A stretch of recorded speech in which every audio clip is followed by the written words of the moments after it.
Ce podcast vous est proposé par Philippe Massol. Bienvenue dans cette exploration. Aujourd'hui, on va parler performance commerciale. Et surtout, comment on la mesure vraiment, au-delà du simple chiffre d'affaires.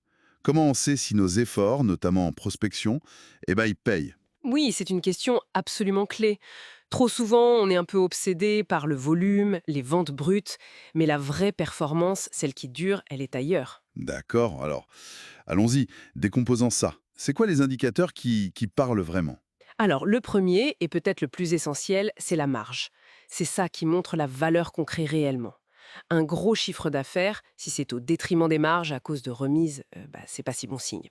Et puis, il y a le ratio d'efficacité de la force de vente. Très concret, 1 euro investi dans l'équipe commerciale, combien il rapporte? Ah oui, d'accord, donc on passe du volume à la rentabilité.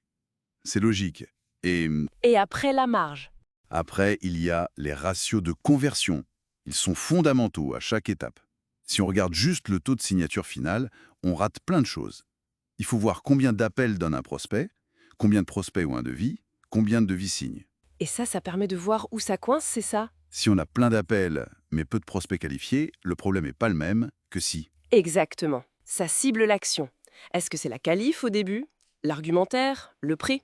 Et il faut aussi regarder la valeur de vente moyenne, bien sûr, et attention au taux d'attrition. La perte de clients. Oui, ça coûte cher de perdre des clients. Surtout qu'aujourd'hui, changer de fournisseur, c'est facile. Pensez à la portabilité du numéro, par exemple. Justement, parlons de la prospection.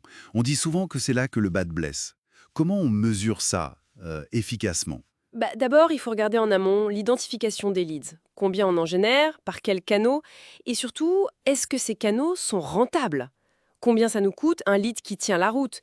Et puis, combien de temps il faut pour transformer ce simple contact en vrai prospect intéressé? Logique. Et une fois qu'on les appelle, ces leads, qu'est-ce qu'on suit au-delà du nombre d'appels, quoi? Alors là, oui, on affine. Bon, le nombre de contacts, ça mesure l'effort, d'accord? Mais le ratio prospect-lead, ça c'est bien plus parlant. Sur 100 leads contactés, combien deviennent de vrais prospects? On devrait viser quoi? Au moins 10%. Si on est en dessous de 5%, là, il y a un souci de ciblage ou de message. 10% minimum. D'accord. Intéressant. Oui. Et puis, à la durée moyenne d'une discussion. Une discussion qualifiante, j'entends. C'est pas anodin du tout. Si on passe du temps, du vrai temps de qualité avec un prospect, on occupe son esprit en quelque sorte. S'il a eu 1h30 d'échange riche avec nous, Il sera moins tenté d'aller voir ailleurs juste après, oui. ou moins disponible, C'est un peu ça, oui. on occupe l'espace mental. Mais attention, il faut que ce soit pertinent, pas juste parler pour parler. Bien sûr. Et ça mène à la durée cumulée. Il faut se fixer une limite, disons 2 heures d'échange au total, sur plusieurs contacts. Si après ça, ça n'avance pas vraiment, Faut savoir arrêter. il faut.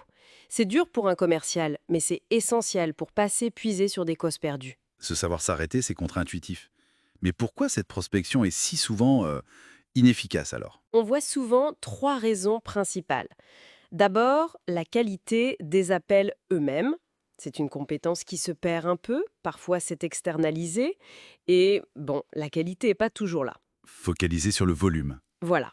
Deuxième point, le suivi. Les relances pas assez structurées, pas assez suivies. Et troisièmement, les outils. Un CRM trop lourd, trop compliqué, si on passe 1 minute à remplir une fiche pour un appel de 30 secondes, ça démotive quoi. C'est pas tenable. Je vois, ça décourage. D'accord. Et donc, comment on fait le lien entre une prospection bien menée, bien mesurée, et la vente? C'est quoi le pont? Il faut sortir du mythe du vendeur qui pourrait vendre n'importe quoi. Le but, c'est d'abord de comprendre le besoin, vraiment finement. Pouvoir écrire sur un papier attente client avec quelque chose de précis. C'est presque rendre service en fait. Rendre service. Oui, Et ensuite, il faut créer de l'engagement. Ça, c'est la clé. Le prospect doit faire un petit quelque chose, un effort pour avancer. un effort, ok. C'est-à-dire, Par exemple, fournir des infos précises pour qu'on puisse faire un devis sur mesure. S'il fait ça, c'est un signe fort, ah, donc l'action du prospect devient elle-même un indicateur. un indicateur de son intérêt réel. Précisément, c'est tangible, ça va au-delà des belles paroles. Donc si on résume, pour mesurer vraiment l'efficacité commerciale, il faut regarder la marge, bien sûr, les conversions étape par étape, décortiquer la prospection avec des métriques fines comme le ratio prospect-lead, la durée des échanges, savoir quand arrêter, et surtout regarder si le prospect s'engage concrètement. C'est exactement ça. L'action du prospect, c'est un révélateur puissant. Et ça nous amène peut-être à une dernière réflexion. Est-ce que cet effort qu'on demande au prospect pour avancer, ce n'est pas finalement l'un des meilleurs juges de paix de notre approche et de son intérêt à lui? Voilà une excellente question pour conclure. Beaucoup de matière pour optimiser les stratégies commerciales. Et pour celles et ceux qui souhaitent approfondir ou améliorer les compétences de leurs équipes de vente, n'hésitez pas à échanger avec Philippe Massol. Il est sur LinkedIn et peut certainement vous aider.